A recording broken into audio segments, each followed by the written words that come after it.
My husband told me not to call him during his 15-day business trip, but I discovered he was actually traveling with his side chick. As soon as I confirmed the truth, I canceled his platinum credit card and put our Buckhead mansion up for sale.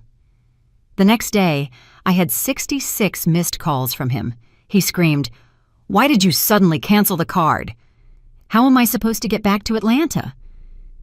I only said one sentence that left both him and his mistress frozen. As the dusk began to settle, I was arranging the Phalaenopsis orchids on the veranda. That's when my husband, Kellen, emerged, dragging a suitcase toward the entrance. He was still wearing a tailored suit, but his tie was slightly loose. The scent of expensive cologne, tobacco, and the exhaustion of a hard day mixed together, layering over the clean aroma of the orchids I meticulously cared for.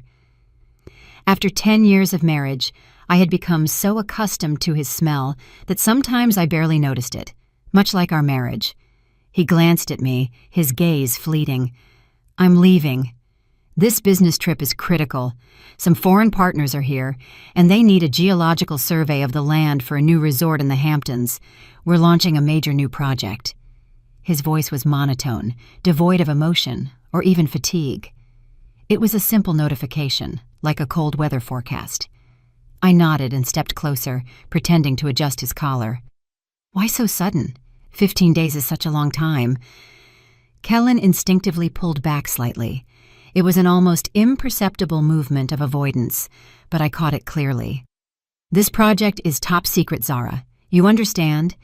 I need to investigate thoroughly, and the information can't leak." He took my hand, but his palm wasn't as warm as usual. He warned me, "For security reasons, don't call or text me for these next 15 days. I'll have my phone off so I can focus. I'll call you as soon as the work is done. I'm leaving the house and the garden in your hands." I smiled. It was the smile I had practiced for the last 10 years, the smile of a wise, understanding wife. "Of course, go do what you need to do. I'll be fine here, so be easy on your business trip." The loud rumble of the suitcase wheels rolling over the tiled floor echoed, followed by the heavy slam of the iron front door. The luxurious Buckhead mansion was plunged into a chilling silence. I stood in the middle of the opulent living room, looking at my reflection in the large window. 10 years ago, I, Zara Ellison, was an ambitious landscape architect with my own brand, Ellison & Cumby Designs. But Kellen insisted, I need a solid foundation at home. So I gave it all up and retreated to be a true homemaker in this mansion. I designed every corner of the garden, pouring my heart into every bloom. I thought I was nurturing our home, but Kellen's coldness had become more evident over the years. Dinners together at home dwindled, and affection or concern had dried up. He left late and came back late, and the reason was always work. I blamed myself. Did I do something wrong? Or do all marriages wither like this over time? I tried to revive the relationship, but I only met his indifference and sometimes his irritation. Slowly, I grew tired too, and only silence remained in our house. This 15-day business trip and the request for no contact, strangely, instead of worrying me, only made me feel a cold distance that sank into my bones. 3 days after Kellen left, the large house felt unusually empty. I spent most of my time tending to my orchid garden. It was the only piece I could find. The Phalaenopsis orchids, dancing lilies, and purple dendrobiums I had ordered directly from Miami were at their peak. As I carefully wiped each leaf, my phone on the table chimed. I thought it was an ad and ignored it, but a second and a third chime sounded in quick succession. I sighed, took off my gloves, wiped my hands on my apron, and picked up the phone. On the screen were 3 identical bank notifications. My heart sank. They were transaction alerts from Kellen's corporate platinum card, the one I'd given him for work convenience. My gaze fixed on the phrase, $4,500 payment at Sorrel's Table Restaurant. Sorrel's Table. That name was like a needle pricking my eardrum. $4,500? I quickly checked the date and time. The transaction had occurred only 10 minutes ago. With trembling hands, I called the bank's VIP center to confirm. The advisor, after verifying, told me firmly, "Yes, Ms. Ellison, a successful payment of $4,500 has been made at Sorrell's Table Restaurant in Buckhead, Atlanta." Buckhead, the Hamptons. I hung up the phone, and my entire body went cold. The fragrant aroma of the orchids suddenly seemed nauseating and choked me. I remembered Sorrell's Table Restaurant very well. 6 months ago, for our 10th wedding anniversary, I showed Kellen an article about this spot. I practically begged him, "Honey, let's have dinner here for our anniversary. They say it's very romantic and has a beautiful view of the city." At that moment, Kellen, eyes glued to his computer, dismissed me without even looking up. "Don't be ridiculous, Zara. Look at the price. One single meal costs one of my employees' monthly salaries. It's a place where idle, rich folk go just to show off." I tried to explain. "It's only once in 10 years. But he got annoyed. "Don't be extravagant and frivolous. We can use that money for something more useful." His words poured cold water on my expectations. Our 10th anniversary ended with a dinner at home, like any other. I consoled myself. He's right. He's a practical person. He worries about big business, not trivial vanities. But today, my husband, who was supposedly doing a geological survey in the Hamptons, the same person who asked me not to contact him, was at Sorrell's table, paying a $4,500 tab. What client would he be entertaining to be so extravagant? My hands shook, not with rage, but from the chilling cold that rose from my spine to the crown of my head. I had lived in absolute confidence for the last 10 years, or perhaps in a perfectly wrapped deception. I looked at the pure white Phalaenopsis orchid in front of me, beautiful, immaculate petals. But why did they feel so fragile and hypocritical? He lied to me. This single thought was clear, and it stabbed my heart like broken glass. He had deceived me. After the initial tremor came an eerie calm. It's like when a person is seriously injured. The pain comes later, and only numbness remains. I didn't scream or break things. I simply walked into the house and poured myself a glass of ice water. The cold water went down my throat, clearing my mind, and my brain began to function. What should I do? Should I call him immediately and scream, "Where are you? What are you doing?" Only to listen to another more elaborate lie? I hadn't wasted the last 10 years in trust. I couldn't afford to be stupid and waste another second. I needed the truth. I opened my phone's contact list and scanned a multitude of familiar names. Mom? No. My mother has heart issues, and she would worry herself sick. I needed someone with a cooler head, someone who could act. My eyes settled on the name Jada Banks, attorney at law. Jada had been my best friend since we were students at Spelman College. Unlike me, who gave up my career at Ellison & Company Designs to choose family, Jada was single, a smart, independent lawyer who despised hypocrisy. If anyone could help me in this moment, it was only Jada. I called. As soon as it rang twice, Jada answered. Her voice was as cheerful as ever. "What's up, Zara? The lady of the manor suddenly missed her broke friend, or do you have another flower planting project?" I took a deep breath, trying to keep my voice from shaking, but it was still choked. "Jada, are you free now? I need your help." Jada's voice on the other end of the line immediately turned serious. She knew I wasn't kidding when I used that tone. "I'm at the office. What's wrong? Your voice sounds off. What did Kellen, that man, do to you?" "I'm not sure." I tried to piece the fragments together in my head. Kellen said he went to the Hamptons for 15 days. He said it was a top-secret project, and I shouldn't bother him with calls or texts. "Secret about what?" Jada raised her voice. "That stinks. What century is this that it's a secret even from his wife?" I cut her off and got straight to the point. 15 minutes ago, the corporate card I gave him for work was used to pay $4,500 at Sorrell's Table Restaurant in Buckhead. There was silence for a few seconds on the other end of the phone. It was the silence of a lawyer analyzing a case. "Sorrell's Table?" Jada asked. "The French spot you wanted to go to for your 10th anniversary last year, and he called it extravagant?" "Yes, that one." My throat burned. That damn bastard. I told you not to trust your husband too much. $4,500 is definitely an issue. What do you want now? Should I send someone immediately? No. I interrupted her again. At that moment, I didn't need a scandal. I don't want to send anyone. I need the truth. You're a lawyer. You have your methods. Investigate who he's entertaining there. Sorrel's Table is a luxury restaurant. They surely have CCTV or a reservation list. Understood, Jada replied concisely. Send me the card info, your account number, and a clear photo of Kellen. I have contacts there. But Zara, are you really okay? Jada's voice was full of concern. I looked at my orchid garden. The white petals were still there, beautiful.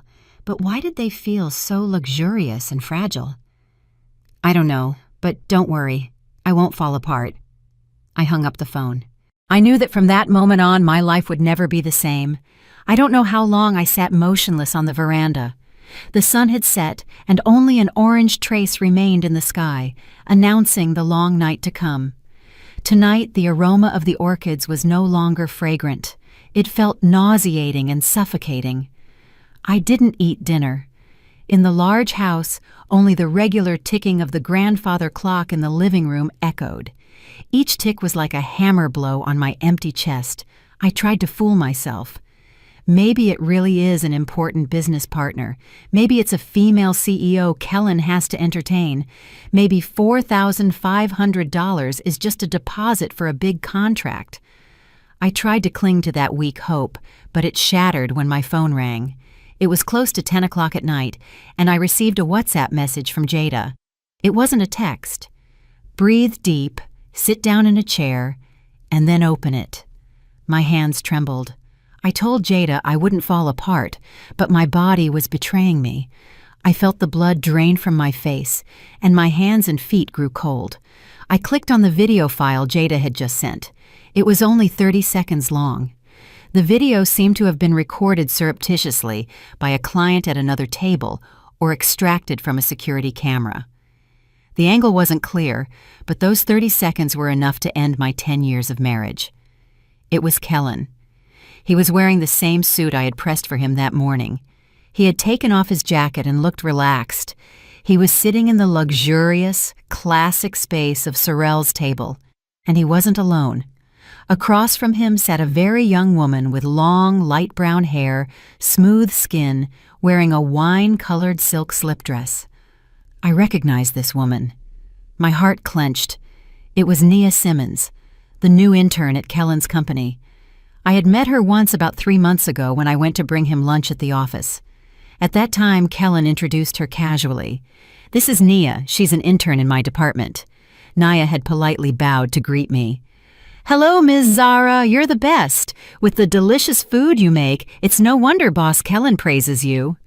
In this 30-second video, Kellen was using a silver fork to carefully pick up a large piece of lobster and place it on Nia's plate. He was smiling with a sweetness and affection. His eyes were filled with a deep passion for Nia, a look I hadn't seen in a long time, maybe 5 years. Nia leaned back and laughed heartily. Then she quickly leaned over the table and used her finger to wipe a bit of sauce near Kellen's mouth. It was a gesture of blatant intimacy. Kellen didn't pull away. He took her hand, brought it to his lips, and kissed it. 30 seconds. The video ended. I dropped the phone on the cold granite floor. There was a dry clack. I had been betrayed. It wasn't a business partner. It wasn't a passing fling of a middle-aged man. It was a deep, secret relationship.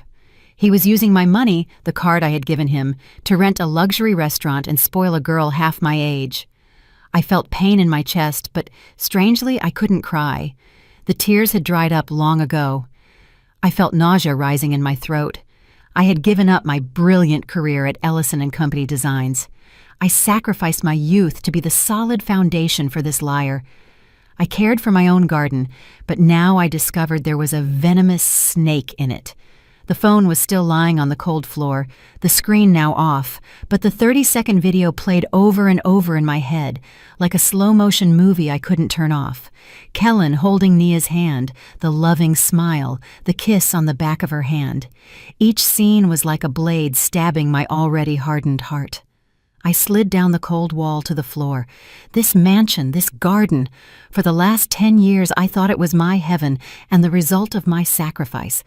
It turned out to be just a gilded cage, and I was a bird who had locked herself in, while the owner went out to find another, younger bird. The phone rang. This time, the caller ID showed Jada Banks, attorney at law. I took a deep breath, trying to control the tremor running through my body. I picked up the phone and cleared my throat. I got it. Did you watch it? Jada's voice was urgent and full of rage. I didn't answer. My throat was tight. Bastard, Kellen! That damn bastard! Jada began cursing on the other end of the phone. She could never remain calm when she saw her friend hurting. That girl is Nia, the intern from his department. Her face looked familiar. What are you going to do now? Are you going home and tearing the place apart? Jada, I interrupted her. My voice was hoarse, but devoid of emotion, without tears. Hey! Jada stopped, surprised, probably by the excessively calm tone of my voice. Are you at the office now? Yeah, I'm here. I was waiting for your call. You are my lawyer, right? Of course I am. What are you saying? I'm your friend, and... I took a deep breath. The cold began to spread from my heart throughout my spine. I don't need you to be my friend. I need you to be my lawyer. You're an attorney, right? You need to be colder than I am. There was silence on the other end of the phone. I knew Jada had understood. She switched from the state of a furious friend to the state of a lawyer taking a case. Talk. I'm listening. Jada's voice had completely changed. It was sharp and professional. First thing. I got up and walked to the mahogany desk where the house documents, savings books, and deposits were kept. Prepare the procedures to immediately freeze all of our joint accounts, all of them. Freeze? Jada asked. Are you sure? If you freeze them, he'll realize it immediately and call you. He will realize it, I replied firmly. But it will be too late for him to do anything. This mansion is in both our names. The land my parents gave me when we got married also became joint marital property after the wedding. I can't allow that man to dispose of the assets. I noticed the change in the way I referred to him. My beloved husband Kellen had died in that 30-second video. What remained was just a stranger named Kellen Thorne. Understood, Jada replied. But to freeze joint accounts, we need a valid reason. You need to file for divorce for the court to admit the case, which would give us the legal basis to request an emergency freeze. No, I said firmly. Now is not the time for divorce. If I divorce now, I'll give him and that woman freedom. I need another reason. I don't want to go to court yet. I looked around the well-appointed room. Jada, if I report to the bank as the primary cardholder that I suspect my husband is committing fraud or using marital property for illegal purposes, would that be reason enough for the bank to temporarily freeze the accounts? Jada was silent for a few seconds, thinking. Legally, it's enough. The bank has the right to temporarily suspend to protect clients' assets, especially since you are a VIP client, but it will cause a scandal. I need a scandal, I said. I want him to realize that I'm not the idiot he manipulated for the last 10 years. I hung up the phone with Jada. I didn't allow myself a second of regret or fear. If pain doesn't kill you, it turns you into steel, and at that moment, I felt my heart had hardened more than stone. 10 years. I was a submissive wife. For 10 years, I stepped back, and this was the price I had to pay. I immediately looked up the phone number for Mr. Sterling, the Director of Preferred Customer Services at the Executive Trust. He had been the person managing my accounts for the last 5 years, always polite, with a kind voice, calling me for holidays or my birthday to invite me to investment programs, or just sending me a bouquet of flowers. Now was the time those preferential services were needed. It was almost 11 o'clock at night, but the phone rang only 3 times and was answered immediately on the other end. Mr. Sterling's voice was still kind. Ms. Zara, good evening. You're calling me at this hour. Is there an emergency? I interrupted him. My voice was surprisingly calm, but allowed no interruptions. Mr. Sterling, I'm calling for an emergency. I need you to handle 2 things immediately. First, immediately cancel the auxiliary credit card. The card number is... I clearly read the numbers of Kellen's platinum card, the numbers I had memorized from paying his statements every month. Cancel it right now? Mr. Sterling seemed shocked. Ma'am, this is a maximum limit VIP card, and Mr. Kellen is on a business trip. Could he have an emergency? I know, I cut him off, and I request the cancellation. I am the primary cardholder. I have the right. Cancel it right now. Yes, understood. I will take steps to block the card immediately. What is the second matter? His voice was already tense.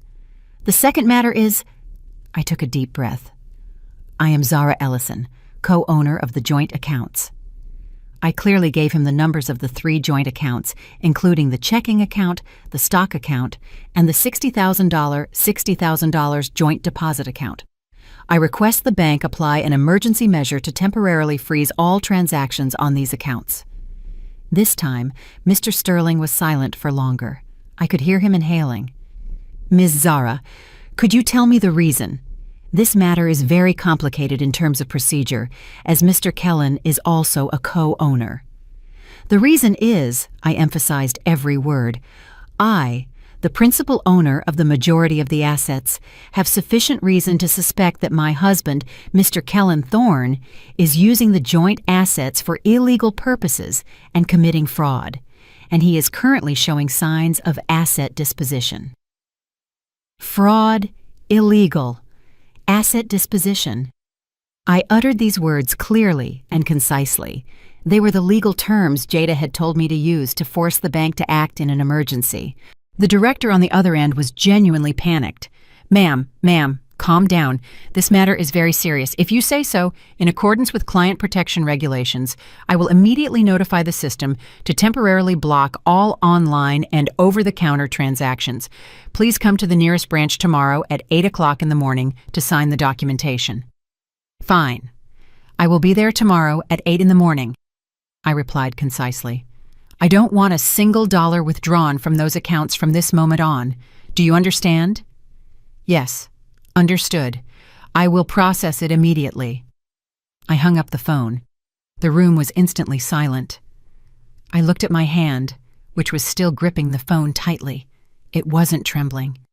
For 10 years, I used these 2 hands to cook, wash clothes, plant flowers, and massage him when he said he was tired. Now, with these 2 hands, I was freezing everything that was his. I had cut his financial lifeline. I had cut off his retreat. The $4,500 appetizer at Sorrell's table was really expensive. Now it was time for me to serve the main course.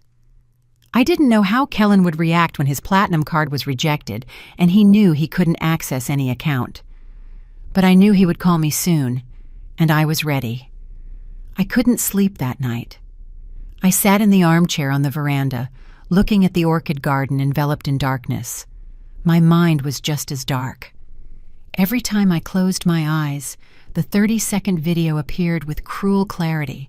Kellen's kiss, Nia's laugh, and the $4,500 bill were a pantomime mocking the 10 years of my youth I had buried in this mansion.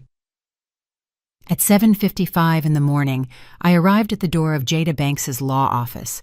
My eyes were swollen from the sleepless night, and my makeup-free face was pale. I knew how miserable I looked. Jada came out of the conference room. She was wearing a tailored black suit, and her hair was pulled back into a high ponytail, which made her look sharp and authoritative. Her usual cheerful eyes had disappeared, replaced by repressed rage. She pushed a mug of hot coffee toward me without a word. "Drink it. You look like a dying ghost." I shook my head. My throat was dry. "I can't." "Did you finish everything?" Jada sat across from me, crossing her arms. "Finished. At 8 o'clock, I sent your confirmation documentation to the bank director. Everything is frozen. His platinum card is now officially a useless piece of plastic." For a moment, a wave of relief washed over me, but it didn't fill the emptiness inside. "Thank you." Jada looked at me with a penetrating gaze. "Zara, now answer me calmly. I ask you as your lawyer, what do you want? Just to give him a warning and vent your anger? Or do you want a divorce?" Divorce. Why did those two words sound so strange and painful? For 10 years, I gave up everything to be that man's wife, shelving my ambition at Ellison & Cumby Designs, and now, divorce. I truly don't know. When I fell silent, Jada sighed and stood up, pacing the room. Look at me. If you only want to give him a warning, frankly, Kellen will come back. He'll kneel, beg for forgiveness, and swear that heaven and earth will fall before he strays again. And then what? And then he'll go back to his old habits. But next time, he'll be more secretive, more cunning.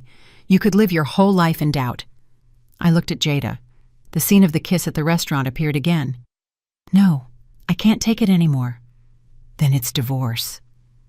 Jada said it like a certainty, not a question. If you decide to divorce, you have to be ready to fight. Kellen is no fool. He and his family won't let you go easily with anything. They see you as a soft touch. I want a divorce. My voice suddenly became clear. But before I divorce, I want to know exactly what I had for the last 10 years and what he secretly took from me.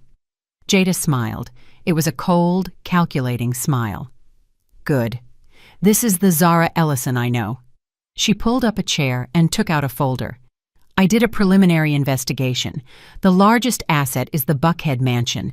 It's in both your names. I nodded. The house was like my parents' wedding gift, who had put up the majority of the money. I froze the joint savings accounts and stock accounts, Jada continued. The problem is, he surely has personal accounts. Do you know his exact salary? I hesitated. He told me the company kept his salary and bonuses as external funds.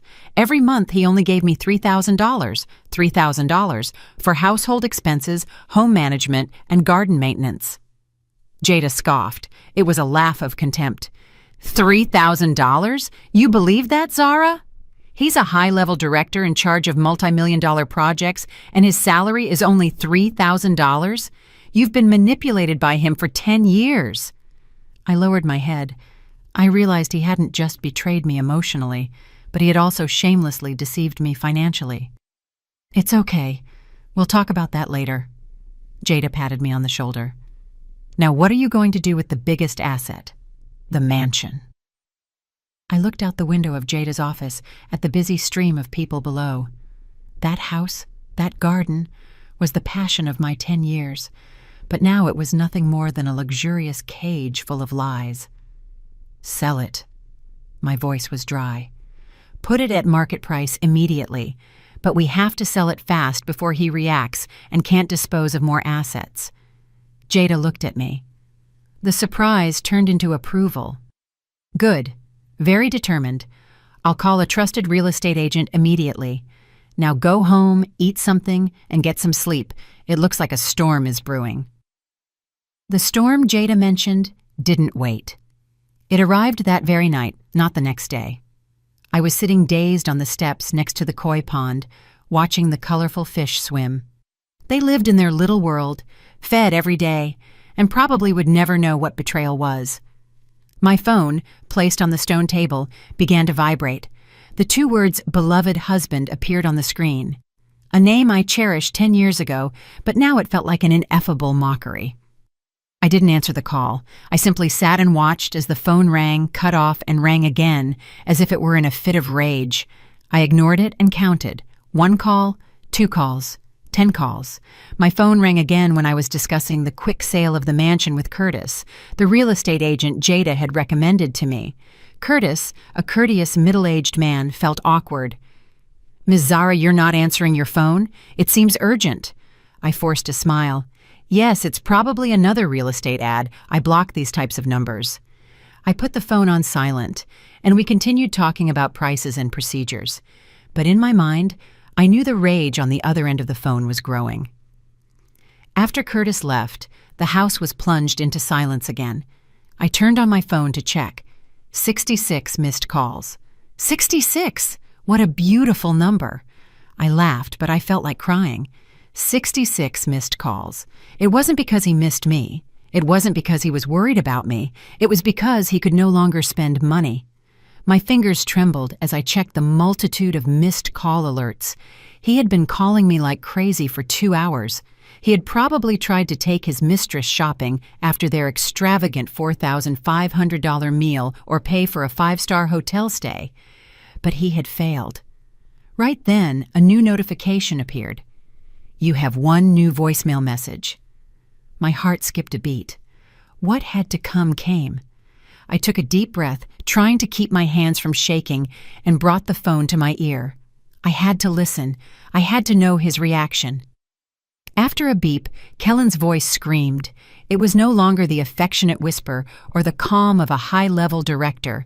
It was the howl of a wounded beast, not a hungry beast. "Zara Ellison, you crazy woman. Are you insane or not? How dare you cancel my card without my permission? Don't you know I'm entertaining an important client right now? Does it amuse you so much to humiliate me like this?" I closed my eyes. Entertaining an important client. Even in this moment, he was lying. The same old pretense. "What are you playing at? Activate the card again and put money in my accounts. Quick, stop making a fool of yourself. Answer the phone. Answer it now." A dry click, and the voicemail ended. Only a long beep remained, followed by the chilling silence of the room. I listened to the voicemail again. Once, twice, and 3 times. In that confused sound, I tried to search for a trace of regret or concern, but there was nothing. Only rage. He wasn't angry because I discovered his infidelity. He was angry because I cut off his cash flow. He was angry because I, the homemaker wife he had always despised, dared to humiliate him. What was I in his eyes?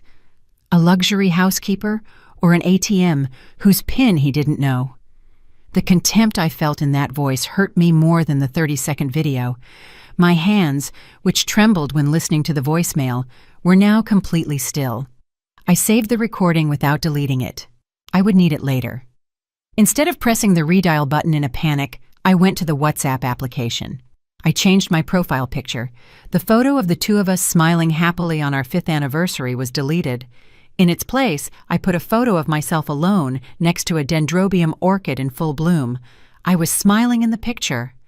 Then I didn't send a text message. I called him directly. He answered almost instantly on the other end of the phone, as if he had been glued to the phone waiting for my call. "Zara, you—" He tried to scream again, but before he could finish, I spoke.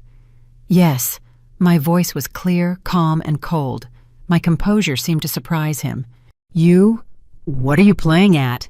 He stammered, and his rage seemed to falter. "What are you doing? Activate the accounts again. I'm really in trouble now." "I'm not playing with you either," I replied. I stood up and walked out onto the veranda, looking at the garden to which I had dedicated all my passion. "I'm not playing, Mr. Kellen. I'm doing adult work that I should have done a long time ago." "What? What is it?" He was completely confused.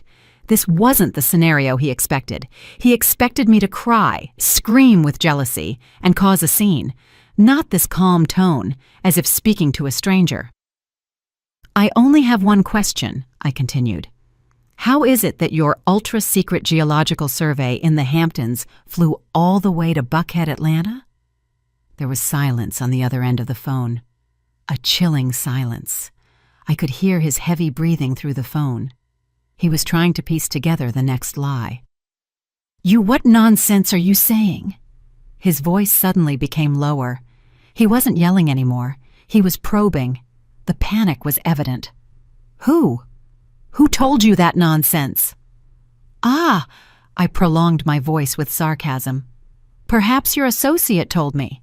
The brown-haired associate in a red dress, sitting at Sorrel's table.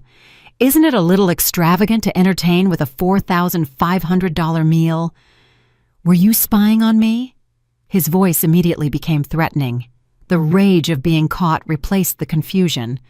"I don't care," I replied in a frosty voice. "Your job is to entertain well. Oh, and I forgot to inform you of one thing." "What thing?" he asked cautiously. "The mansion in Buckhead," I said, and I smiled. I knew he couldn't see me, but I felt a strange satisfaction. "I put it up for sale. The real estate agent called me this morning and said there are clients offering a good price. We'll probably sign the escrow contract this weekend." "What? This time he really screamed, a high-pitched shriek filled with extreme panic and rage. "Are you crazy, Zara Ellison? How dare you? That's my house. It's our house. You have no right to do that when I get back to Atlanta." "When you get back to Atlanta? You also had no right to rent a restaurant to spend our money on your mistress." I raised my voice. I no longer maintained composure. "I froze the accounts, canceled the platinum card, and the house will be sold soon. I hope your survey was pleasant. Now see how you get back to Atlanta." I didn't wait for him to continue ranting. I pressed the hang-up button with determination. I knew that Kellen, cornered, would call his ally, and his biggest ally was none other than his mother, Delilah Thorne, or Mama Delilah, as everyone called her. I was her daughter-in-law for 10 years. I understood this family very well. They had a strange sense of unity, especially when it came to protecting the interests of their precious golden boy. An hour after my tense phone call with Kellen, my phone rang again. This time the screen showed Mother. At one point I saved this name with all the respect of a new daughter-in-law. Now seeing it only gave me infinite fatigue. I took a deep breath, trying to sound as normal as possible, and answered, "Yes, Mother." Immediately, without a greeting, miserable crying poured into my ear through the phone. It sounded like the lament of a melodrama my mother-in-law loved to watch. "Oh my God! Zara, how could you do this to your husband? Will you only be satisfied when that child dies in the street?" I remained silent, letting her cry. This was an act I had seen for 10 years. Every time there was a small conflict in our marriage, she used tears to resolve it, and the result was always that I had to apologize, even if it wasn't my fault. Since I didn't react, her crying stopped as abruptly as turning off a radio. She switched to a sharp tone. "Are you going to keep playing dumb? Kellen just called me and he was crying. He said you froze his card and his accounts. What are you doing? Who do you think that child is suffering for? It's for this house. It's for you. How could you be such an unreasonable and inconsiderate woman?" Unreasonable. I repeated those 2 words. They were like a dull knife sticking in my ear. I laughed, a cold laugh. "Mother, am I the unreasonable one, or is Mr. Kellen the unreasonable one? He told me he went to the Hamptons to investigate, but he used my hard-earned $4,500 to dine at a luxury restaurant in Buckhead with another woman. In your eyes, he's suffering for me?" There was a chilling silence on the other end of the phone. I knew Kellen would never have told his mother these costly details, but I underestimated her. Mama Delilah was an experienced actress, and after a few seconds of surprise, she immediately changed the script. The crying returned, this time more miserable. "Oh, baby, I know you're losing, but honey, you have to understand men. Who can't fall into temptation? Maybe he made a temporary slip-up. If you cause a scandal like this, people will laugh at our family. You have to close the door and resolve it privately, sweetie. Patience is a woman's virtue. If you sell the house, where will the children grow up later? Think about it again." Slip up. I felt like crying, but I actually laughed. "Mother, where is there a $4,500 slip-up? I sacrificed my career at Ellison & Company Designs to serve at home, and he's using my money to entertain a young woman half my age." You. She stopped crying again and became vicious. "What are you saying so disrespectfully? How dare you talk to your mother-in-law like that?" "I'm not talking disrespectfully," I cut her off. My voice was now colder than ice. "I'm just telling the truth. I can no longer be the cash cow that the whole family mocks. I'm stopping this family's bleeding before your son uses my hard-earned money for another woman. I'm tired. I'm going to hang up." "How dare you?" she screamed. "If you don't reactivate the accounts now, don't blame me for becoming a wicked woman. I'm coming to your house right now." I didn't give her a chance to continue threatening. I hung up the phone with determination. I slumped onto the cold floor. Infidelity. That's how all men are. It turned out they all knew. They knew and defended him. They took my sacrifice for granted and considered his betrayal a small mistake. This whole family was rotten to the core. I no longer had any doubt. After the call with Mama Delilah, I sat dazed on the cold floor for hours. This whole family wasn't just defensive, they were accomplices. Together they put on a play, and I was the only stupid character who believed it was real. The pain of emotional betrayal had now turned into rage over the betrayal of intimacy and trust.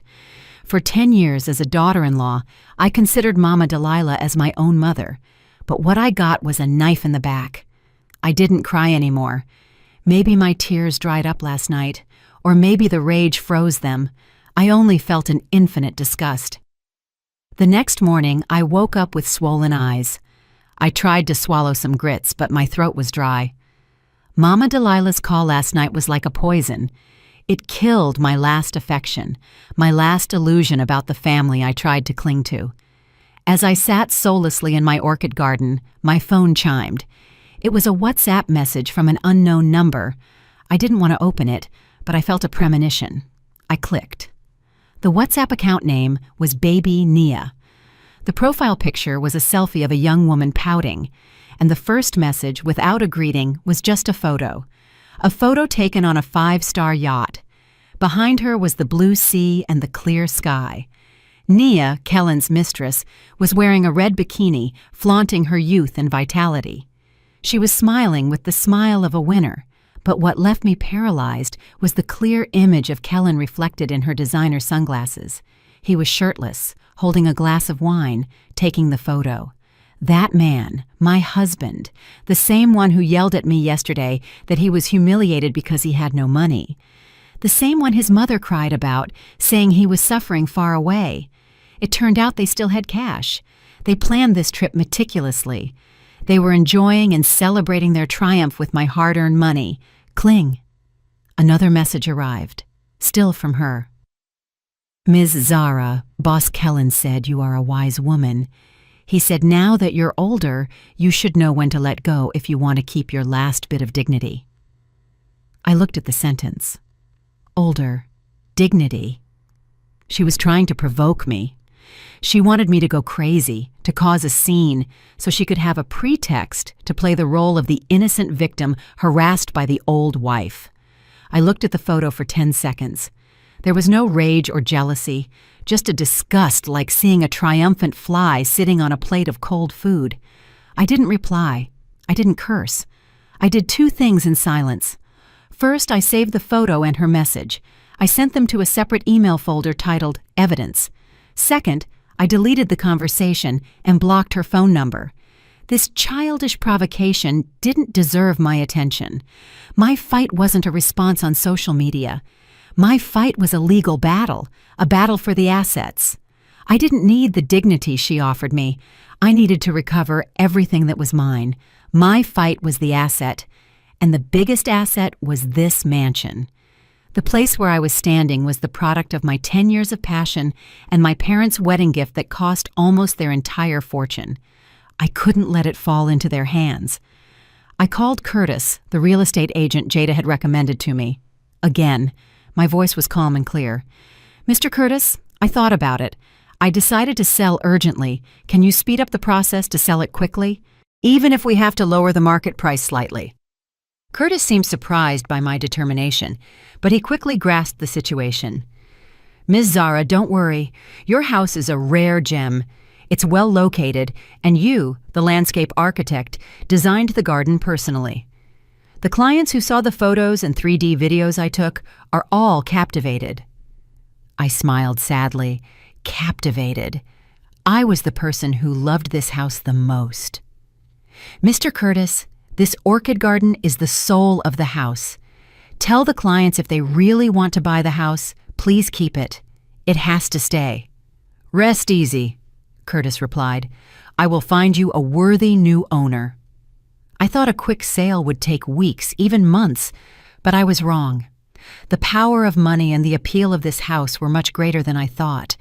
Just 2 days later, Curtis called me again. He sounded euphoric, as if he had won the lottery. Ms. Zara, I have good news. Very good news. We have a client. It's not just a client. Curtis almost screamed into the phone. "It's a serious buyer. They are an African-American family who just relocated back to Atlanta, and they said they were speechless when they saw the photos and 3D videos I sent. They said the house has very good feng shui, and the orchid garden you designed is very beautiful. They said it's also very compatible with the lady's horoscope." I listened in silence. Curtis continued excitedly. "They don't want to come and see the house multiple times. They said they trust your design and want to put down the earnest money deposit immediately. They didn't haggle a single penny off the asking price. They only have one request." "What request?" I was anxious. "They said they want to buy your entire orchid garden." Curtis hesitated. "They said the house would lose its soul without that garden. They are willing to pay an additional $30,000 for all your precious orchids and the maintenance costs. They asked you not to take anything and to leave it as it is." $30,000. I stood there stunned. My 10 years of youth, the 10 years I gave up Ellison & Company Designs, the 10 years of watering, fertilizing, and pruning were valued at $30,000. It was ridiculous. But at the same time, I felt recognized. At least someone recognized the value of my silent sacrifice, even if they didn't know the story behind it. "Okay," my voice was choked. "Tell them. I accept. I will leave everything." "Excellent!" Curtis rejoiced. "So can we schedule the earnest money contract signing for this weekend? They want to pay 90% in cash all at once." I hung up the phone and looked at the garden. For 10 years, it was my joy and my pride and the gilded cage that trapped me. Now it was the conduit that freed me. Goodbye, my private Ellison & Company Designs. Thank you for giving me my first $30,000 to start a new life. The news that I froze the accounts and put the mansion up for sale spread miraculously faster than the wind. I assumed Kellen and his mother, in their rage, must have called everyone they knew to defame me, pressuring me to look like the cruel, insensitive wife. And the good people began to appear. The first call was from Chantel, Kellen's cousin. I always respected her for her sympathetic and gentle tone of voice. "Zara?" Her voice on the other end was full of awkwardness. "Your cousin heard your story. Kellen was wrong. He was very wrong. I gave him a severe scolding, but Zara—" She hesitated. I remained silent and waited. "You're a woman. You have to understand. Men sometimes can't avoid temptation when they're away. He made a mistake. If you cause a scandal like this, people will laugh at our family. Close the door and resolve it privately. Patience is more important than a husband for a woman. If you sell the house, where will the children grow up later? Think about it again." I hung up the phone. I didn't want to hear anything else. Patience. I was patient for 10 years. I was patient to the point of losing my career and my youth. And now I was supposed to be patient so he could give my money to his mistress. The second call was from Jamal, Kellen's best friend. This time it was the tone of an understanding man. "Zara, I gave that bastard Kellen a piece of my mind, but you're his wife. You have to understand his temperament. If you cut off all his money, how is he supposed to live and do business? He's trapped overseas, and if he does something impulsive, it's not good for you if he breaks down. You have to give him an out." An out. I felt like crying, but I laughed. Who gave me an out when I gave up Ellison & Company Designs to be a homemaker? Who gave me an out when he hugged a young mistress at Sorrel's table? They left me an out when his whole family defended him and treated me like a fool. I didn't respond to Jamal. I hung up again, and then came an avalanche of persuasive messages from college friends and the lady next door, who was worried because she hadn't seen me happy lately. Everyone advised me to calm down, to think about it again, to forgive. I was fed up. I was fed up with this hypocritical advice. They didn't live my life. They weren't in this house. They don't know what I endured for the last 10 years. They were just outside judging. I turned off my phone. I was too tired to talk to anyone else. I wanted to be alone. I walked into my study, a room I barely entered for the last 10 years. There was a thin layer of dust on the bookshelf, and there were my books on landscape architecture, bonsai art, and garden feng shui. And on the wall hung the first 3D design plan from Ellison & Company Designs, which I finished after working all night. It was once my pride and ambition. I sat down and turned on the computer. It had been too long since I touched the design software. My hands trembled a little, but my brain seemed to wake up. I opened a new file and began to draw. I drew a rooftop garden on a skyscraper, full of sun, with hanging orchids and a small koi pond. I was drawing my new life. Once finished, I opened WhatsApp without thinking. I published only one photo, the screenshot of the 3D design I had just finished, and wrote a single status: first sketch for a new life, relaunching Ellison & Company Designs. I turned my phone back on. There were no text messages or calls. For the first time in 24 hours, my phone was silent. The good people had shut up. They no longer advised me to forgive. They knew I wasn't playing. I wasn't just leaving Kellen. I was rebuilding my own empire. My WhatsApp post successfully silenced the persuasion of my friends and relatives, but it also became the fuse that ignited the dying powder keg of Kellen Thorne. He had now completely become that man, a stranger, an enemy in my mind. He had failed to use his mother to pressure me. He had failed to persuade me through his friends. Now he decided to confront me himself. He was surely still trapped overseas without a dime in his pocket. The rage of being cut off financially, combined with the shock that I dared to publicly sell the house and restart my career, turned him into a beast. The first message arrived from an unknown WhatsApp account. The name Falcon meant nothing to me, but I was sure it was him. I had already blocked his real WhatsApp account. Zara Ellison, you really are something. How dare you put my house up for sale? How dare you announce your new life? Who do you think you are to use that old Ellison & Company Designs name again? I read the message. Still doing rage. Still doing arrogance. He still thought I was the weak kitten from 10 years ago. He still thought I would be afraid of him. I didn't respond. I did one thing. I captured the screen and sent it to Jada. Additional evidence. Content of the threat saved. A few hours later, since I didn't respond, a second message arrived. This time the language was more vulgar and threatening. You're going to play dumb that you can sell the house without my signature? Don't even dream about it. When I get back to Atlanta, I won't forgive you. How dare you touch my assets? How dare you touch my mother? You'll see. I'll make you kneel and beg for my forgiveness. I read the message, but my heart didn't budge. I won't forgive you. I haven't been peaceful in the last 10 years. I lived in a false peace bought at the cost of my career and my pride. Now I prefer to be myself than a false peace. I captured the screen again and sent it to Jada. Evidence of threat. A day passed, and I didn't respond. His rage couldn't solve his hunger or turn into a plane ticket. He began to be afraid. A man accustomed to luxury and being served, now trapped in an unknown place without money. Rage couldn't overcome desperation. And around midnight, the third message arrived. This time, it wasn't from a fake account, but from an unknown phone number. He had probably borrowed it from someone. The tone had changed completely. Zara, baby.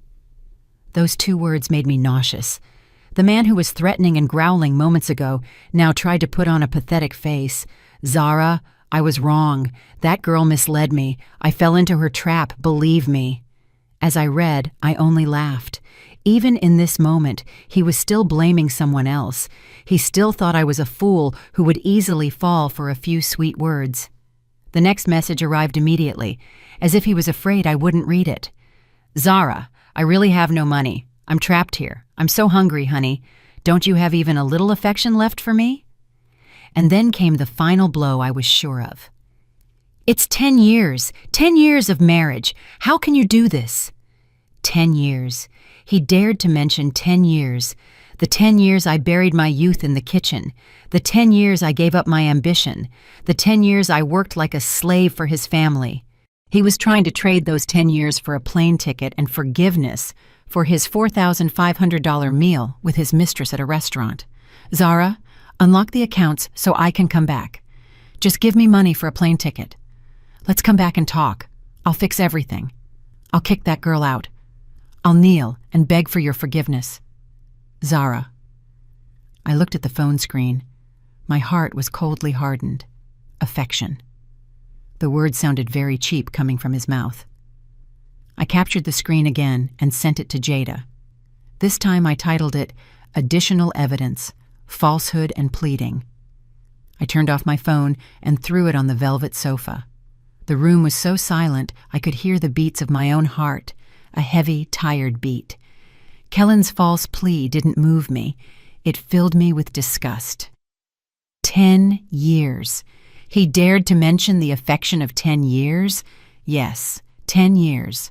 I had to find out how he valued those 10 years. The WhatsApp post about Ellison & Co.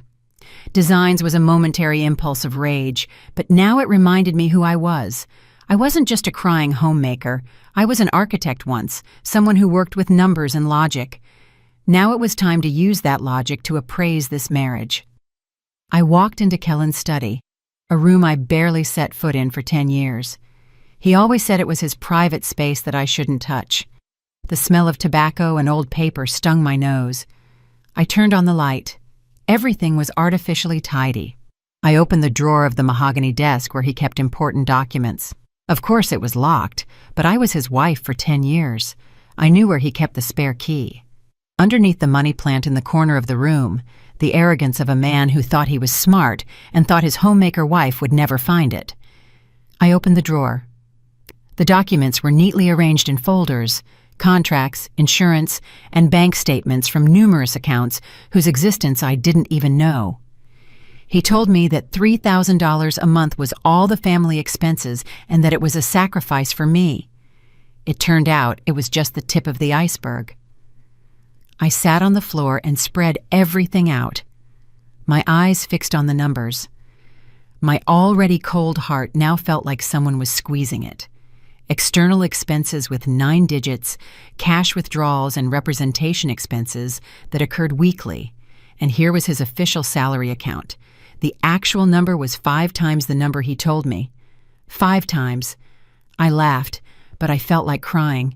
I lived in a gigantic deception. I wasn't his wife. I was a luxury housekeeper who was paid $3,000 a month to take care of this mansion and this garden. While he was building another home with our money, the money I saved by giving up Ellison & Co. Designs, the $4,500 meal at Sorrel's table wasn't a mistake. It was a habit, and it was just one of the countless representations I had no knowledge of. I was so foolish to fall for the solid foundation at home.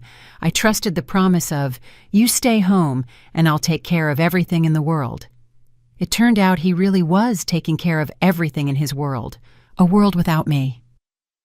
I sat on the pile of documents until the first light of the sun shone through the crack in the door. The coffee had long since grown cold. I felt disgusted, but I couldn't stop. I had to know everything.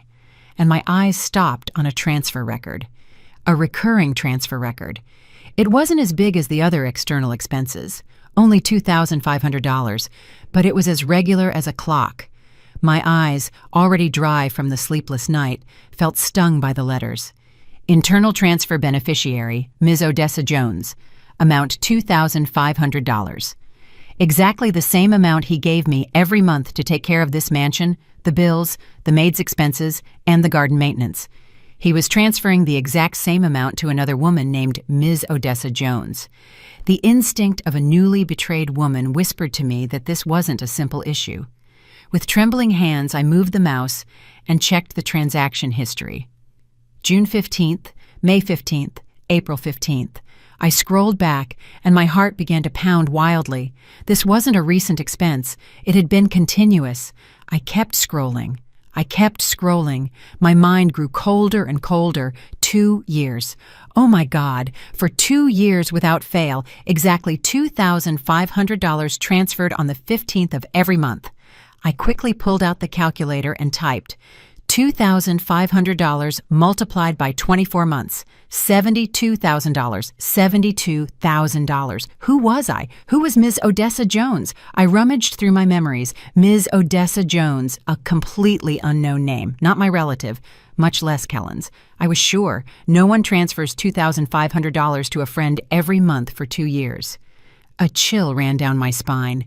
This wasn't a mistake, as Mama Delilah said. This wasn't infidelity. This was a plan, a systematic, long-term plan. He wasn't just having an affair. He was maintaining another woman. He was investing our money, the hard-earned money I saved by giving up Ellison & Company Designs, in another woman. This betrayal was much crueler than the 30-second video. The kiss at Sorrel's table could be lust, but $72,000 transferred over 2 years was calculation, intentional deception, and a total disregard for me. Who did they think I was? An idiot? An ATM that was a burden to her husband at home? I didn't cry. I couldn't cry anymore. I only felt rage, a cold rage that surged from the depths of my heart. This rage was enough to burn down these 10 years of false marriage. I didn't call Kellen. I didn't send insulting text messages. I did one thing. I captured the screen of all the transaction records to Ms. Odessa Jones, from the first month to the last. I captured the total number, $72,000.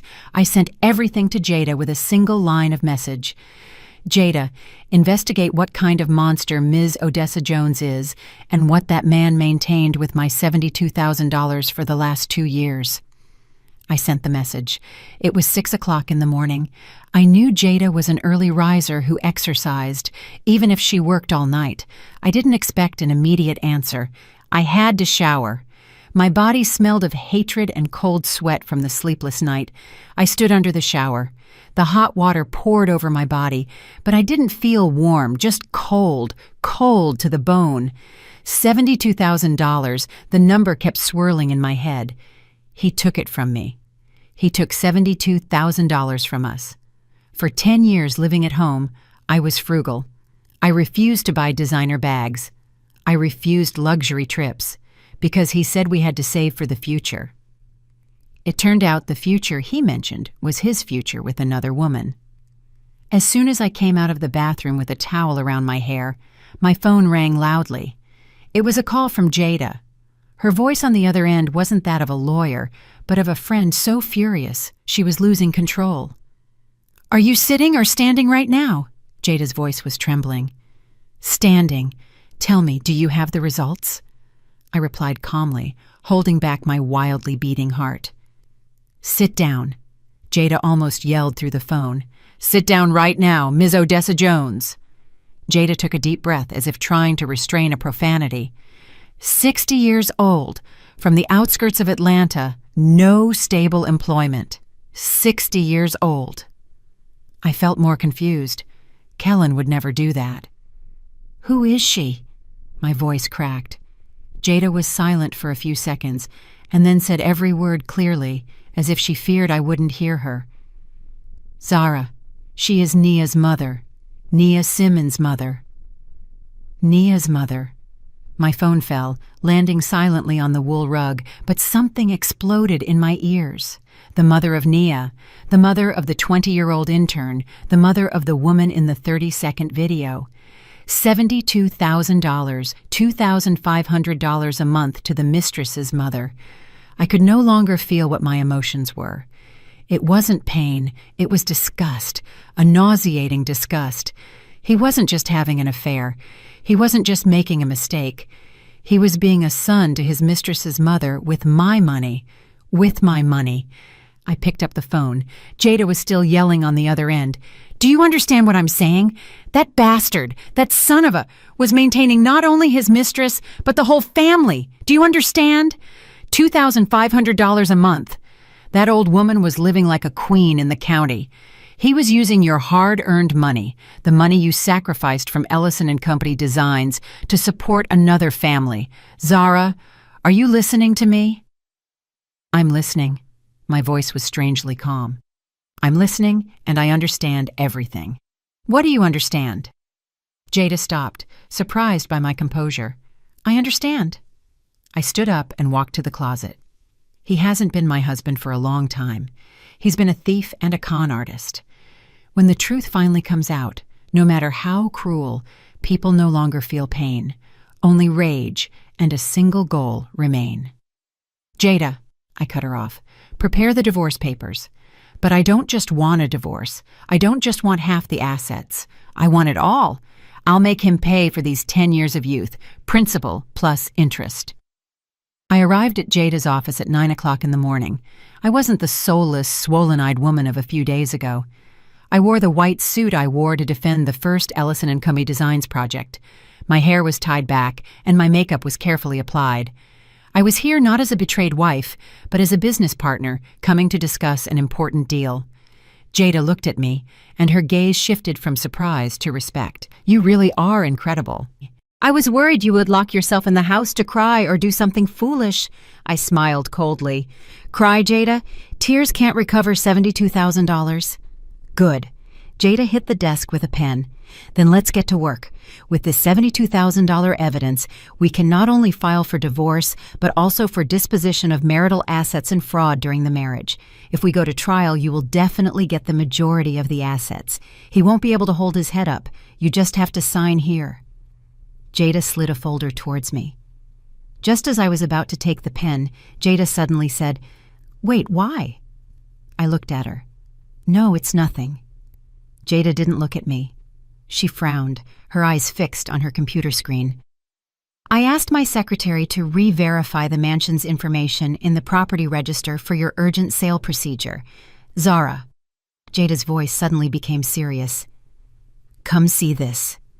A premonition, worse than when I heard Ms. Odessa Jones's name, awoke in my heart. I walked over to Jada's computer screen. It was the information of my house's deed of title. Look at this. Jada pointed to the small print in the notes section. Your house is mortgaged. Mortgaged, I repeated mechanically. It doesn't make sense. I didn't sign any document. This house is my parents' money. It's mortgaged. Jada's voice was like a wedge. And not for a small amount. They mortgaged it to borrow $650,000. $650,000. If $72,000 was a slap, $650,000 was a bullet that hit me directly in the head. No, it's not possible, I screamed. My composure that I worked so hard to build completely collapsed. Jada, $650,000 requires my signature. I am a co-owner. Never. Calm down. Jada grabbed my shoulder and shook me hard. Listen to me. Look at the date of the mortgage. I squinted and checked the date. 6 months ago, exactly 6 months ago, Jada said, her voice full of rage. Remember, did you sign any strange documents 6 months ago? 6 months ago, my head was spinning. 6 months ago. Yes. At that time, Kellen told me the company needed a large capital for an important project.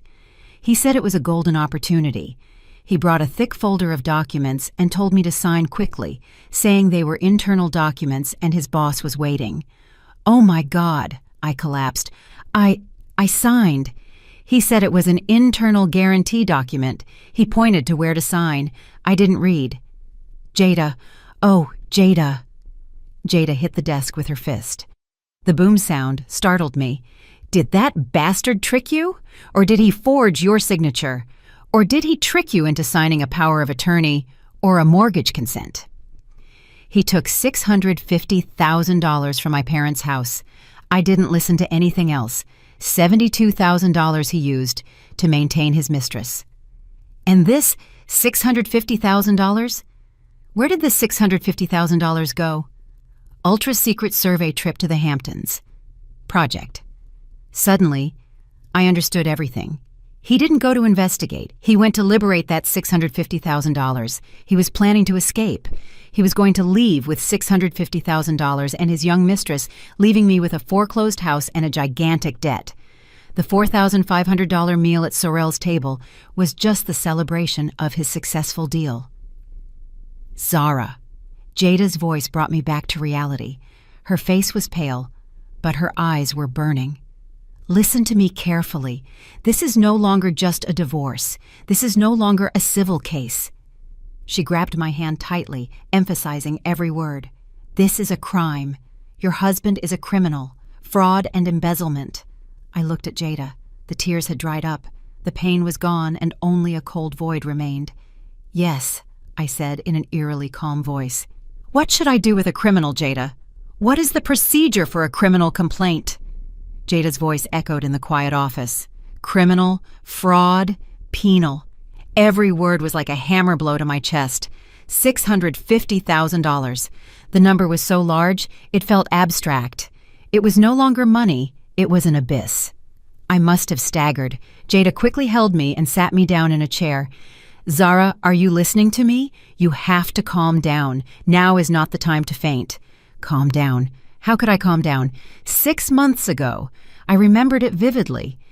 Kellen came home, his face full of excitement. He talked about a golden opportunity, an internal investment project the company only offered to executives.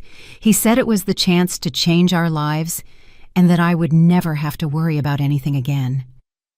He brought a thick folder full of technical jargon I didn't understand. He flipped through the pages, pointing to an X. He said, "Sign quickly. My boss is waiting. It's just an internal guarantee procedure. We have to trust each other as a couple, right? Don't you trust me?" I trusted him. I trusted him as I had for the last 10 years. I signed without reading a word. I signed the power of attorney or the mortgage consent. I signed the death sentence of my marriage and my assets. How stupid I was. The emotional betrayal hurt. But this financial deception, this cold calculation to embezzle using my absolute trust, filled me with disgust. He wasn't just a bad husband, he was a professional con artist. Jada. I looked at her, and my voice was dry. $72,000 he used to maintain his mistress. And this $650,000? What was he going to do with this $650,000? Jada looked at me. Her eyes were full of pity, but also of firmness. You still don't know. He conned you. He used your parents' house, your assets, to borrow $650,000. He was preparing his life. He was going to leave with that $650,000 and his mistress, leaving you with a gigantic debt and a house that would be foreclosed on by the bank. I felt my heart stop. Sell the house. Now, selling this house wasn't revenge, nor was it even to stop the bleeding of marital assets. It was an order. I had to sell this house to the Atlanta client. I needed the 90% cash they promised. I needed that money not to get rich, but to immediately pay the illegal $650,000 debt to the bank.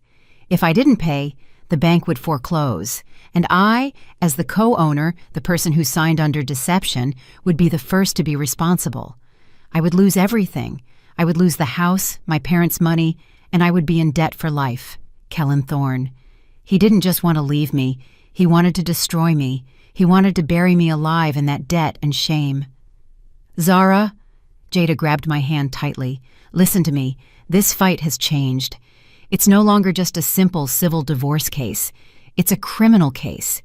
You are no longer just a wife demanding justice, but a victim who has to fight for her own freedom. I left Jada's office as if my feet weren't touching the ground. I don't know how I drove back to the mansion. Everything around me seemed enveloped in a dense fog. The outside world was still noisy, the cars were still busy, but I was trapped in a glass cage, without sound, without emotion. I slumped onto the steps outside the orchid garden. The $30,000 garden, the garden I was once proud of. Now it was the only thing that could save me. Everything suddenly became clear, cruelly clear. I connected all the dots. 6 months ago, he tricked me into signing the mortgage documents, and the bank disbursed $650,000. He had the money, a gigantic amount, enough to start a new life. He started spending more shamelessly. This business trip was not a sudden trip. It was scheduled. The 15-day ultra-secret geological survey trip to the Hamptons was a lie, a carefully prepared lie to give him enough time to free up the rest of the money and disappear. That he took his mistress was not because she was the reason. She was just the prize he gave himself after a successful fraudulent deal and the $4,500 meal at Sorrel's table. Oh my God, I let out a dry laugh.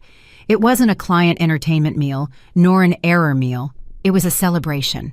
Kellen Thorne was celebrating with my money in my house, the fact that he had just conned me out of $650,000.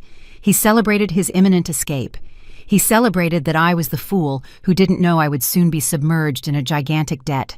His contempt, his cruelty, went beyond the limits of infidelity. This was calculated wickedness. He didn't just want my money, he wanted to destroy me. He wanted me to never hold my head up, to live forever in debt and shame. I immediately took my phone. My hands no longer trembled. They were cold and firm. I called Curtis, the real estate agent. "Mr. Curtis," my voice was calm. "This is Zara.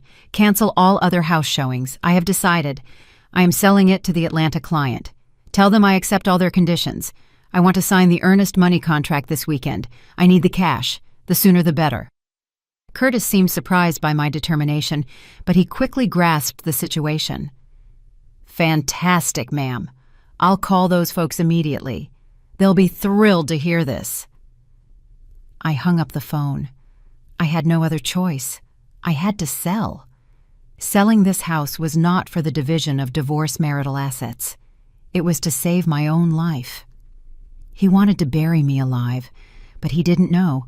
I was the seed, and my Ellison & Cumble designs would definitely rise from these ashes. I sat in the mansion, now an asset waiting to be sold. I turned off my phone. I didn't want to hear any more threats or false pleas from Kellen. I didn't want to hear his mother's calculated crying. I needed silence. In that silence, I asked myself, what is the man who just conned $650,000 and is enjoying his business trip with his mistress doing now? I couldn't see him, but later, when everything came to light, I knew that even what I imagined was nothing compared to the cruelty of the real facts. While I was sitting here struggling with a $650,000 debt, Kellen and Naya were on a 5-star yacht somewhere in the Caribbean. They were living the extravagant and frivolous life he once despised. They drank the most expensive wine, ate the food I never dared to dream of. They spent money like water. They spent my money. The $72,000 he set aside to be a son to Nia's mother. And probably part of the $650,000 was also spent on shopping. Nia transformed from an intern to a queen, dressed in designer clothes with bags that cost thousands of dollars, but all parties come to an end. My phone call, the freezing of the accounts, the cancellation of the platinum card were like throwing a bucket of cold water on their imperial dream. The platinum card, the symbol of Kellen's power, was suddenly rejected when he tried to pay the yacht rental the next day. He was paralyzed. He took out his second and third card, but all the joint accounts were frozen. His rage, the one that manifested in his 66 missed calls, was real. He couldn't believe that his docile wife at home dared to cut his lifeline. And the fight began. Not my fight, but theirs. I could imagine how Nia, the young woman accustomed to wealth and luxury, would react when her gold mine suddenly ran out. The sweet voice of Boss Kellen surely turned into a sharp scream. "You promised you could take care of everything. You said the world would be mine if I stayed by your side. And now what? The cards don't work. Who's going to pay the hotel bill? You're a con artist." And Kellen, the patriarchal man who always considered himself a king, how could he endure that humiliation? Financially betrayed by his wife and now bitten by his mistress, I imagined him yelling as loud as he yelled at me on the phone, "Shut up! If you hadn't demanded that $2,000 bag, we would have money for a plane ticket. You're a parasite who only knows how to spend money." Their love, built on my betrayal and my money, was more fragile than seafoam. When the money was gone, only hatred and the fact of tearing each other apart remained. The $4,500 party at Sorrell's table was their highlight, and this was the hell they created for themselves. I lived in silence for 2 days. In those 2 days, I organized all the Ellison & Cumby Designs documents, the old blueprints, the incomplete contracts. I cleaned every trophy, every thank you plaque that was gathering dust. I realized that in 10 years, I didn't just lose money. I lost myself. I didn't hear anything from Kellen. He was silent, and Mama Delilah was silent too. I assumed they were preparing a bigger storm. On the third day, while I was preparing the documentation for the house sale contract this weekend, my phone chimed. I was so tired of the threats or pleas, but this time it wasn't from Kellen. It was a WhatsApp message from an unknown number. The account name was Baby Nia. I frowned. Her again. Last time it was a provocative photo in a bikini. And now what? She had found a solution with Kellen and wanted to show off that they were still happy. My first instinct was to block her like last time. I didn't want to get involved with this trash, but something urged me. I opened the message. It wasn't a photo or a provocation. It was just 3 words sent with a trembling voice. Ms. Zara, save me. I was stunned. Save me? What game was she playing now? I didn't respond. I didn't believe a single tear from her. A person who willingly accepted $72,000 in support for her mother from another woman's husband was capable of anything. A few minutes later, since I didn't respond, an avalanche of messages arrived. This time, it was a long paragraph, as if she had written it beforehand and was just waiting to send it. Ma'am, I was wrong. I don't dare ask for your forgiveness. Just save me. That man tricked me. Boss Kellen is not human. He's a demon. As I read, I only laughed. Demon, a few days ago. Wasn't the sophisticated Boss Kellen her gold mine who provided her with everything to show off to the world? He ran out of money. That was the next message. You blocked the cards and he doesn't have a dime. He hit me. He locked me in the hotel. He said if I didn't get him money, he would sell me. Ma'am, I'm so scared I escaped. I'm at the airport now. I don't have a dime. I'm using borrowed Wi-Fi to send you messages. I wasn't a psychologist, but I could reconstruct the complete picture. The fight on the yacht ended. Kellen, without a dime, revealed his true nature. He was no longer a sophisticated gentleman, but a cornered tyrant, a bully. And Nia realized she had gambled in the wrong place. She didn't love Kellen. She loved his money. When the money ran out, she had to flee. She was fleeing not only from Kellen, but from the chaos she helped create. But why was she messaging me? The last message explained everything. Ma'am, I know you're going to sue him. I have what you need. I have evidence. Evidence that will make that man unable to hold his head up. I can help you. I only ask. Forgive me for the money we received from him. My mother's sin, I will pay. I promise. I just want to live in peace. I looked at the phrase, the enemy of my enemy is my friend. She wasn't my friend. She was a rat fleeing a sinking ship looking for a new ship to cling to, selling her former companion for a low price. She thought she could use me. She didn't know. I also needed a tool, just like her. I wrote. It was the first time I replied to her. My voice must have been as cold as ice. What airport are you at now? The answer was instantaneous. I'm still trapped overseas. I just escaped to the airport. I don't care where you are, I wrote. I also don't care if he hit you. It's your problem and his. But I'm interested in the evidence you mentioned. Yes, it's true. They are double contracts, tax evasion documents. He said it was his biggest secret and that's how he got rich. He said if it became known, he would go to jail. Tax evasion, double contracts. A strange emotion awoke in my heart.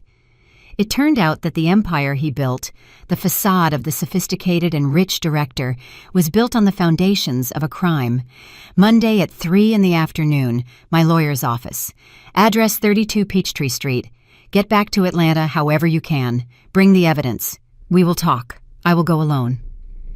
I hung up without waiting for her reply. I knew she would cling to this as her last lifeline.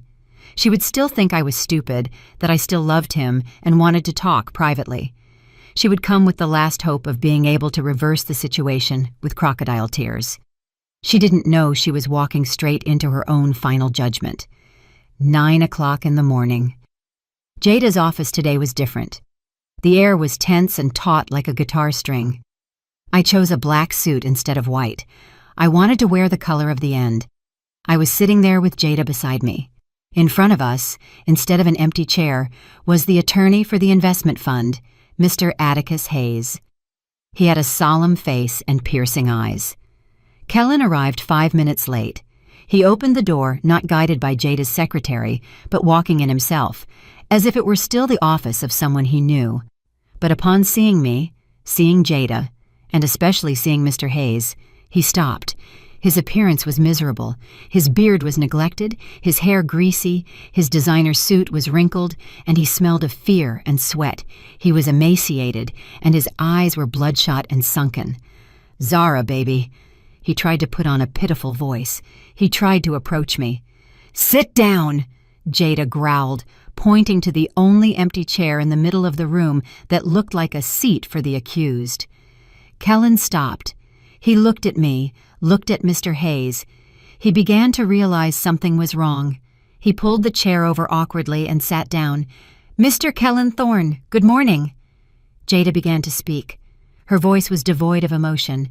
It was pure lawyer voice. "Today we are here to invite Mr. Kellen Thorne not to talk about 10 years of affection." Jada pressed the remote control, and the large screen on the wall turned on. Let's get straight to the point. The first image. The 30-second video at Sorrell's table. The scene where he kissed Nia. Kellen closed his eyes and gritted his teeth.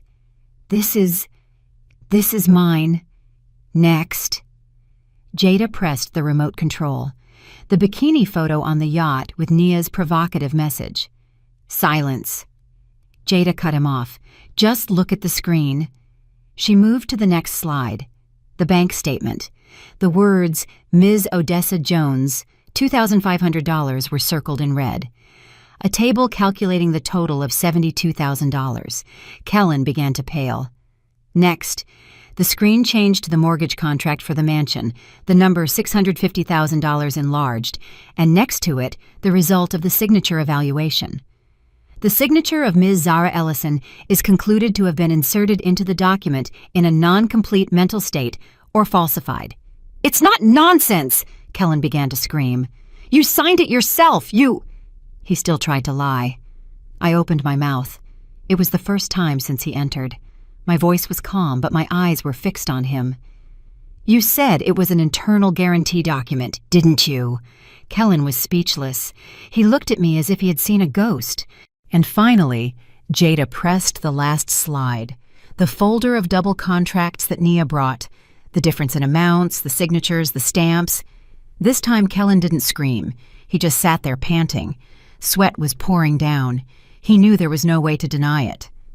At that moment, Mr. Hayes, the attorney for J Capital, opened his mouth. His voice was low and firm. "Mr. Kellen Thorne, I represent the J Capital Investment Fund. We obtained all these documents. We officially report Mr. Kellen Thorne for commercial fraud and embezzlement of funds. He has deceived us for 5 years." "No, Mr. Hayes, I was deceived. That girl, Nia, she seduced me." Kellen turned to me. He tried to crawl out of the chair and kneel. "Zara, save me. Tell Mr. Hayes, save me. 10 years. It's 10 years. I looked at him. The man I once loved was crawling at my feet like a miserable dog. My heart didn't budge. There was no pity or satisfaction, just emptiness. "Mr. Kellen," I said, "you don't need to beg me or Mr. Hayes. The person you have to talk to is not us." Kellen was left with a panicked expression. Just then, the conference room door opened. 2 uniformed men and 2 plainclothes men entered. "Mr. Kellen Thorne, good afternoon," one of the plainclothes men who looked like the commander said, showing his identification. "We are the Economic Crimes Unit. We received a report for your tax evasion and fraud. Accompany us to headquarters for questioning." Kellen was petrified.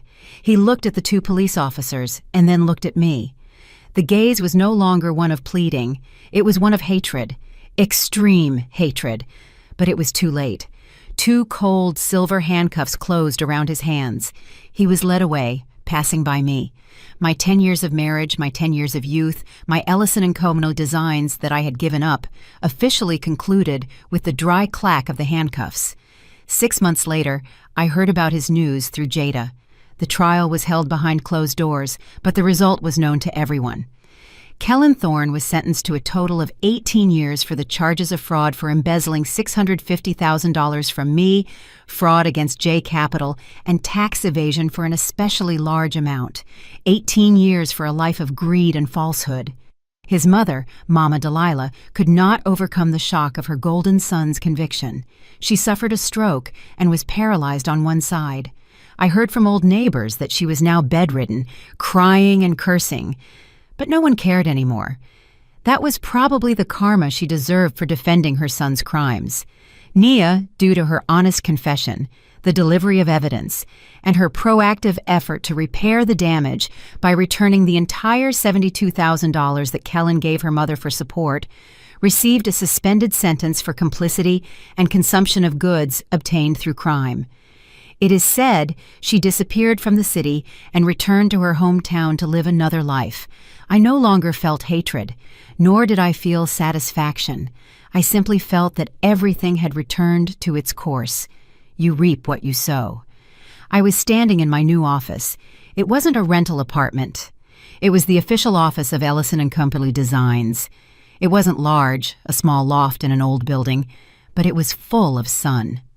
The walls were covered with design blueprints. They had been forgotten for 10 years, but my skills hadn't disappeared. They were like a seed, and they were germinating under the rubble of the marriage. Now that the storm had passed, they began to sprout. Jada walked in with 2 mugs of coffee in her hand. "What's wrong? Did you just get the landscape design contract for the entire new city across the river? Why are you so serious?" I smiled and took the coffee. I was thinking about what kind of trees to use for the central lake, Phalaenopsis orchids or dendrobiums. Jada laughed heartily. "Orchids again! But seeing you now makes me feel like this is the Zara Ellison I knew." I looked out the window. The sky was very blue today. People were still busy, but my heart was surprisingly at peace. I sold my $30,000 orchid garden, but I recovered my entire heaven. I didn't need to do any charitable work to prove I was fine. I just had to live well and do my job well. For 10 years as a homemaker, I learned to care for a garden. Now I would use that skill to care for my life and make the lives of other people more beautiful. I took a deep breath. The smell of coffee, paper, and the smell of freedom. My true life had just begun. Did you like the story, and which city are you listening from? Let's meet in the comments. If you like the story, you can support me by sending a super thanks so I can keep bringing more stories like this. Thank you so much for your sweet support. I'm looking forward to your comments on the story. On the screen, you can see 2 new life stories that I highly recommend. There's so much more on my channel. Don't forget to subscribe. See you in the next life story with love and respect.